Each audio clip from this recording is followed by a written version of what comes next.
Welcome to my channel. Jangan lupa untuk klik subscribe dan klik juga notifikasinya biar kamu tahu video terbaru.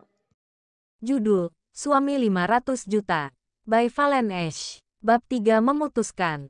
Wajah Narada terlihat sangat terkejut mendengar pertanyaan dari Larry. Aku yakin, ekspresi wajahmu pasti seperti ini. Tapi, dia pasti mau memberimu 500 juta. Itu bukan uang besar baginya.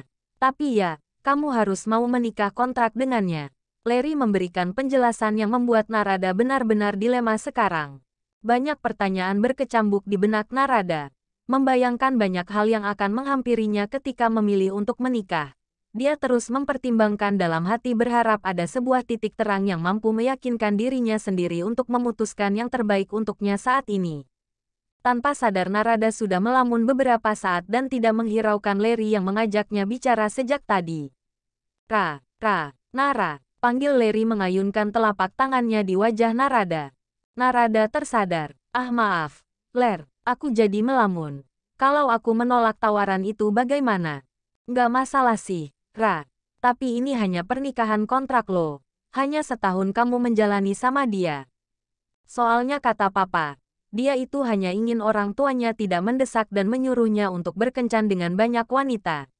Setelah setahun, kamu bisa bebas dan kamu akan tetap bisa tinggal di rumah itu, kan?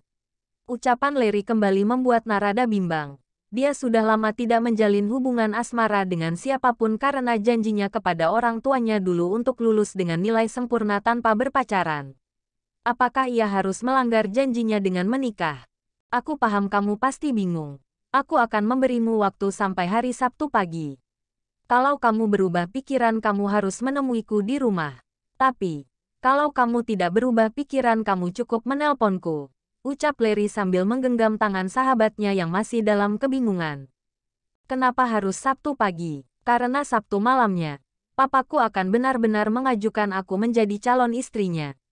Aku tidak mau karena aku punya pacar, Ra. Aku sangat berharap kamu berubah pikiran. Penjelasan sahabatnya ini seolah memaksanya untuk berkata iya. Tapi, untuk sekarang pun ia tidak tahu harus bagaimana. Baiklah. Aku akan memikirkannya dan mengabarimu Sabtu pagi. Jawab Narada sambil tersenyum.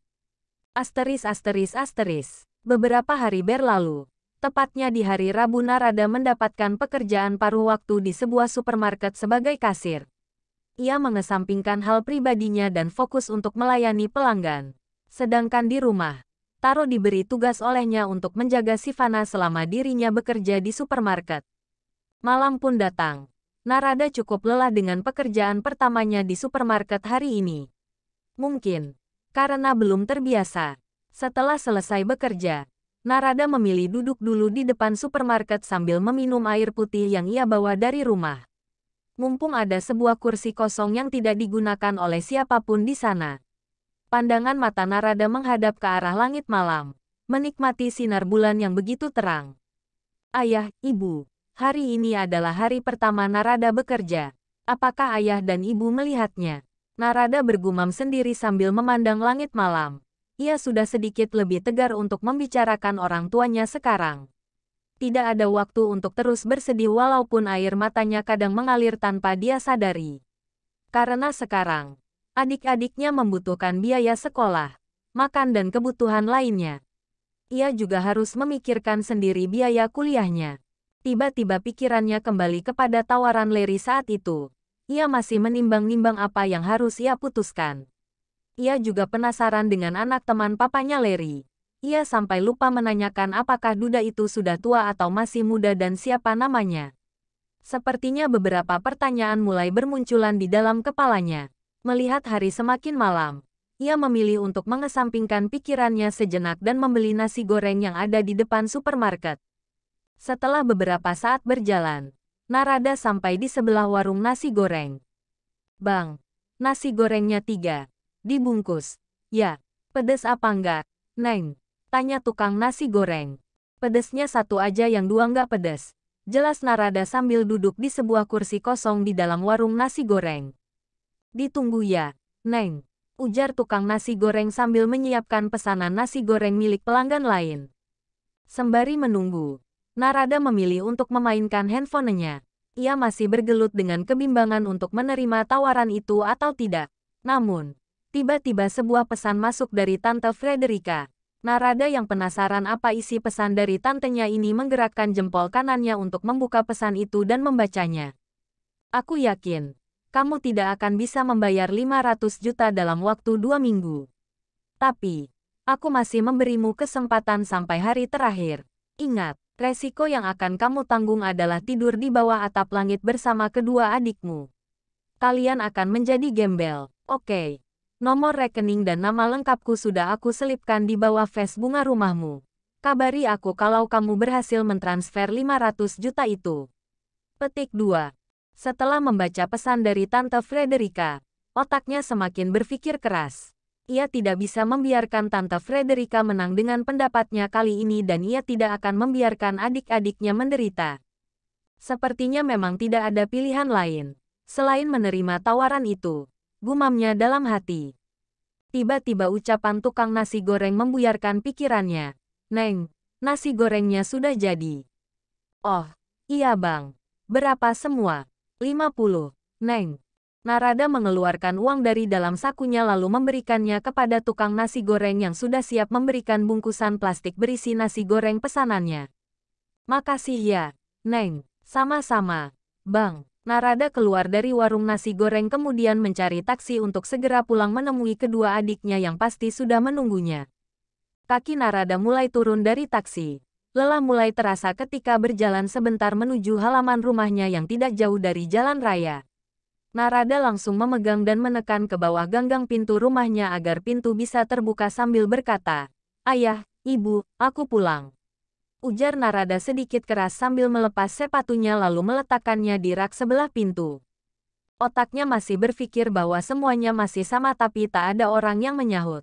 Narada baru sadar bahwa orang tuanya tak akan pernah menjawabnya lagi atau memarahinya ketika ia terlambat saat pulang ke rumah. Kakinya berhenti sejenak, air mata itu mulai menemaninya lagi. Taro mendengar suara kakaknya pulang menyebut ayah dan ibu. Ia langsung berlari menghampiri kakaknya di depan.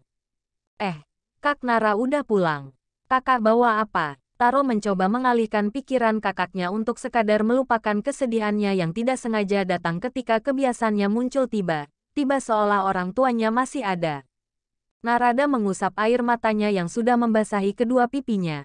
Ia mencoba tersenyum menyambut adik laki-lakinya yang selalu muncul ketika ia melakukannya lagi dan lagi kebiasaan itu. Kakak bawa nasi goreng. Kamu ambil piring dan sendok ya di dapur. Kita makan sama-sama. Narada masuk ke ruang tengah, mendekati adik kecilnya yang sedang bermain boneka. Sivana lapar enggak? Sapa Narada memandang adik kecilnya yang asik bermain boneka. Kak Nara. Sivana melompat dan langsung duduk di pangkuan kakaknya.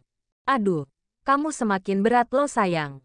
Narada merasakan tekanan yang cukup keras saat Sivana duduk di pangkuannya. Sivana tersenyum imut. Sivana banyak makan, Kak. Jadi berat deh, tapi Sivana lapar lagi. Inilah celoteh yang selalu membuat Narada kembali bahagia dan melupakan kesedihannya. Oh, ya, mana yang lapar lagi? Narada bertanya dengan adik kecilnya yang sangat menggemaskan ini. Dengan polosnya Sivana mengelus-elus perutnya sambil menahan nafas supaya kelihatan kecil. Narada tersenyum menanggapi tingkah lucu adik kecilnya. Kamu tuh, bisa aja sih sayang. Narada mencubit pelan hidup Sivana. Kak, ini piring dan sendoknya. Taro datang membawa 3 piring dan 3 sendok lalu meletakkannya di meja. Nah, sekarang ayo kita makan.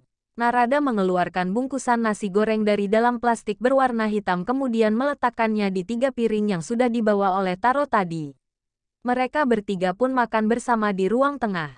Setelah selesai makan, Sivana menonton televisi. Narada bergegas ke dapur membawa piring dan sendok untuk mencucinya di bak cuci piring. Tiba-tiba saja Taro mengekorinya dari belakang. Berikan padaku. Kak, kakak bisa istirahat saja bersama dengan Sivana. Ucap Taro yang membuat Narada sedikit terkejut. Tapi, Kak, kita hanya bertiga. Kakak sudah capek kerja seharian. Masih kuliah juga. Biar aku yang mengerjakan pekerjaan rumah. Bagaimanapun aku harus belajar mandiri untuk membantu kakak. Taro langsung mengambil alih piring dan sendok yang ada di tangan kakaknya kemudian membawanya ke bak cuci piring dan mencucinya. Narada tersenyum sangat terharu melihat adik laki-lakinya yang begitu sangat pengertian terhadapnya.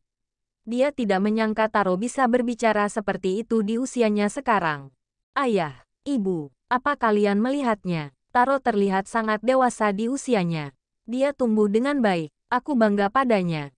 Dia mirip sepertimu ayah. Batin Narada kembali mengusap air mata yang menetes di kedua pipinya karena terharu. Taro menyelesaikan pekerjaannya untuk mencuci piring. Mereka kembali bersama untuk menghampiri Sivana di ruang televisi. Beberapa hari telah berlalu.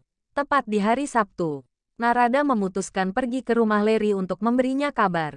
Sejujurnya, perasaannya sangat gusar tapi tidak ada pilihan lain lagi.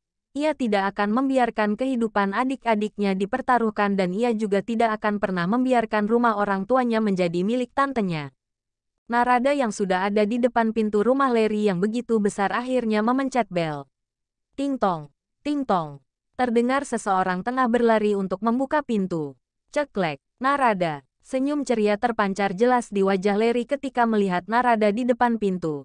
Seperti mendapatkan kejutan yang memang sedang dinanti oleh